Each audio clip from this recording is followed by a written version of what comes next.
সল্টলেক স্টেডিয়ামে চূড়ান্ত বিশৃঙ্খলার পরিস্থিতি আজকে দেখলাম। ঋত্বিক, তুমি তো ভেতরেই ছিলে, কি এমন হয়েছিল যে ভেতরে এমন ধুন্ধুমার কাণ্ড ঘটলো?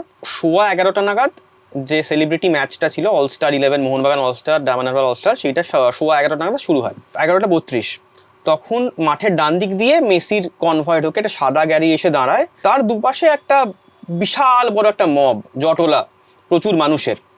সেই যে জটলা শুরু হলো, এই 70-80 জন কি তার বেশি, গোনা তো যায় না। সেই জটলাটা পরবর্তী যে 20 মিনিট মেসি যতক্ষণ মাঠে ছিলেন, সেই জটলাটা মেসিকে ঘিরে রইল। আচ্ছা, এই জটলার মধ্যে কি মিনিস্টার অরূপ বিশ্বাস তিনিও ছিলেন? কারণ ওনার ছবি আমরা দেখেছি। মেসি যতক্ষণ মাঠে ছিলেন সেই পুরো সময়টা অরূপ বিশ্বাস ছায়াসঙ্গীর মতো তার পাশে ছিলেন। সেই সঙ্গে শতদ্রু দত্ত কিন্তু ছিলেনই। আচ্ছা, এই শতদ্রু দত্ত, এনার ভূমিকাটা তখন কি ছিল? এই জটলা যেটা বারবার বলছো, সেটা কি সরানোর চেষ্টায় উনি উদ্যোগ নিয়েছিলেন কোনোভাবে? মেসি পুরো মাঠ প্রদক্ষিণ করছেন, সঙ্গে সঙ্গে অরূপ বিশ্বাস এবং শতদ্রু দত্ত। শতদ্রু দত্ত বারে বারে মাইকে বলতে থাকেন, আপনারা সরে যান সরে যান। একাধিকবার শোনা যায় যাদেরকে উনি সরতে বলছিলেন তারা সরেননি। যে আমরা যারা গ্যালারিতে ছিলাম, আমাদের মেসিকে দেখার দুটো উপায় ছিল। এক, কারো স্মার্টফোন যদি খুব শক্তিশালী হয়, সেই স্মার্টফোনের ক্যামেরা জুম করে দেখা। আর দ্বিতীয়ত, যে মাঠের বিভিন্ন দিকে যে জায়েন্ট স্ক্রিনগুলো ছিল, সেই জায়েন্ট স্ক্রিনের পর্দায় চোখ রাখা যে কি ঘটছে অ্যাকচুয়ালি মাঠে। কিন্তু যদি আপনি গ্যালারিতে বসে থাকেন, তাহলে গ্যালারি থেকে কার্যত দেখা অসম্ভব ছিল যে মেসি ঠিক কি করছেন, কারণ চারদিকে কালো মাথার শাড়ি। আর একটা অভিযোগ কিন্তু উঠছিল, যারা বাইরে বেরিয়ে এসেছিলেন বারবার বলছেন সামনে প্রেস ভর্তি হয়েছিল। সেটাও কি একটা ছিল? কারণ আমাদের বারবার যারা রেজিস্ট্রেট করতে যাচ্ছিলেন তাদেরকে বলা হচ্ছিল ভেতরে একজনের রাইট আছে, তাই বাকি কাউকে অ্যালাউ করা হবে না। কিন্তু ভেতরে এত ক্যামেরা কি করে ঢুকলো? যখন মাঠে ঢুকি তখন মাঠ গ্যালারি খানিকটা ফাঁকা ফাঁকা, এবং মাঠের ঠিক যেখান দিয়ে যে টানেল দিয়ে খেলোয়াড়রা বেরোন, তার দুপাশে দুটো শামিয়ানা টাঙানো হয়েছিল। অদ্ভুতভাবে এটাও একটা কারণ, শামিয়ানা দুটোরই একটা চোঙা টাইপের তার মাথা, যেটা কিন্তু একটা অবস্ট্রাকশন ছিল গ্যালারির জন্য। গ্যালারির দর্শকরা সেই শামিয়ানার জন্য অর্ধেক কিছু দেখতে পাচ্ছিলেন না। আমরা একজন অভিনেত্রীকে দেখলাম, তিনি শুরুতেই বেশ খানিকক্ষণ আগে আসেন, এসে সেখানে বসেছিলেন, এবং পরবর্তীতে আরো বিভিন্ন যারা ভিভিআইপি আসছিলেন তারা ওখানেই বসে। শাহরুখ খান ছিলেন ভেতরে যতক্ষণ মেসি মাঠে ছিলেন, মানে 11:32 থেকে 11:52, এই 20 মিনিট শাহরুখ খানকে মাঠে দেখা যায়নি। মেসি যখন বেরিয়ে যাচ্ছেন তখন একবার অ্যানাউন্সমেন্ট হয় যে Prince of Calcutta Sourav Ganguly is here, কিন্তু ওই অবধি।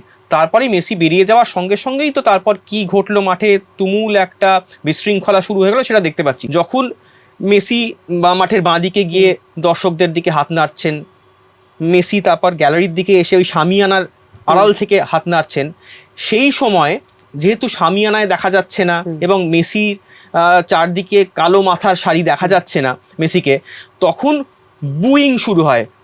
পুরো সমস্ত গ্যালারি বু বু। বাইরে থেকে এই আওয়াজটা আমরা পাচ্ছিলাম, হ্যাঁ আওয়াজ পাচ্ছিলাম।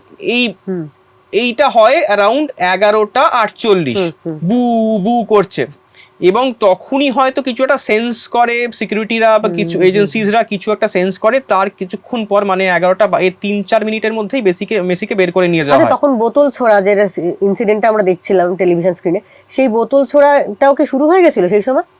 প্রায় সঙ্গে সঙ্গেই বলা যায়। আমরা প্রথমে দেখলাম যে আমার ডান দিক থেকে বেশ কিছু বোতল মাঠের মধ্যে পড়তে শুরু করলো, এবং পুলিশ কিন্তু তখন মাঠের মধ্যে দাঁড়িয়ে। তখন যে পুলিশকে খুব একটা অ্যাকশন নিতে দেখেছি না তা নয়, আমি কিছু ভিডিও তুলেছি, যে ভিডিওতে আছে কিছু পুলিশ কিন্তু মাঠের মধ্যে বেশ দুলকি চালে হেঁটে বেড়াচ্ছেন। এখানে পুলিশের অ্যাক্টিভিটিটা খুব গুরুত্বপূর্ণ ছিল। বাইরেও আমরা যখন বাইরে ছিলাম, প্রচুর লোক এমনি ঢুকে যাচ্ছে, জিনিসপত্র কিছু দেখা হচ্ছে না, দৌড়ে দৌড়ে যে যা পাচ্ছে। এবং পুলিশের কাছেও বেশ কিছু পাস ছিল, সেই পাস পুলিশ দিয়ে দিচ্ছে, আমি দেখেছি। এবং আমাদের সামনেই হয়েছে, পুলিশ কিন্তু পাস ডিস্ট্রিবিউট করেছে অনেককে, যা ভেতরে চলে যাও। তাকে কোনো চেক করা না, কোনো মানে তার হাতে বোতল নিয়ে কিন্তু স্টেডিয়ামের ভেতরে ঢোকা যায় না। স্টেডিয়ামে কিন্তু বোতল নিয়ে ঢোকা অ্যালাউড ছিল না। বোতল, জলের বোতল সব নিয়ে যে যার মতো ঢুকে গেল, মানে এরকম কিছু দেখে। তুমি ভেতরে কি দেখলে পুলিশের? আমি যখন স্টেডিয়ামে ঢুকছি তখন বাজে অ্যারাউন্ড 10টা।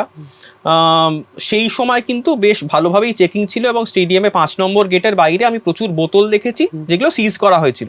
স্টেডিয়ামের ভেতরে সেখানে জলের বোতল কিনতে পাওয়া যাচ্ছিল, খাবার, জলের বোতল সবই বিক্রি হচ্ছিল। হঠাৎ দেখলাম যে ডান দিক থেকে, A1 ব্লকের ডান দিক থেকে বোতল উড়ে আসতে শুরু করে। অদ্ভুতভাবে তখনও শাহরুখ খান আসেননি, মুখ্যমন্ত্রী আসেননি, সৌরভ গঙ্গোপাধ্যায়। খানকেই বেরোতে দেখেছি আমি, হায়াতের সামনে ছিলাম। অদ্ভুতভাবে অনেকক্ষণ আগে শাহরুখ কিন্তু মানে 11:30 কিছুক্ষণ আগে মেসি বেরোলেন, 11:29। আচ্ছা। আর তার ঠিক 10:50 নাগাদ একটা কনভয় বেরোলো। তখন তো সবাই মেসি মেসি করে তুমুল চিৎকার, কারণ যারা টিকিট পাননি বেশিরভাগই ওই হায়াতের বাইরে জড়ো হয়েছিলেন, চিৎকার হচ্ছে তুমুল। তখন শুনলাম ওটা শাহরুখ বেরোচ্ছে, শাহরুখের একটা কনভয় ছিল, শাহরুখ বেরোচ্ছেন। আমরা ভাবলাম বোধহয় স্টেডিয়ামেই গেছেন, তোমার মুখে আমি শুনলাম শাহরুখ যাননি, স্টেডিয়ামেই ছিলেন না। না, শাহরুখ স্টেডিয়ামে ছিলেন না, শাহরুখ স্টেডিয়ামে ছিলেন না, মেসির সঙ্গে ছিলেন ডি পল এবং লুইস সুয়ারেজ। কিন্তু ডি পল যেহেতু বেশ খানিকটা লম্বা, তাকে দেখা যাচ্ছিল। বোতল ছোঁড়া শুরু হলো, তারপরেই দেখলাম গ্যালারি থেকে টপাটপ চেয়ার উড়ে আসতে শুরু করেছে। নীল কেউ চেয়ার, ওই দেখো চেয়ার পড়ছে, চেয়ার পড়ছে, লোককে বলতে শুনলাম মাঠের মধ্যে। দোতলার থেকে একতলায় চেয়ার ছোঁড়া শুরু হলো এবং দেখতে পাচ্ছি টপাটপ ডান দিক বাঁ দিক, প্রথমে ডান দিক থেকে শুরু হলো, তারপর বাঁ দিক থেকে নীল নীল চেয়ার উপরে উপরে ফেলা হচ্ছে।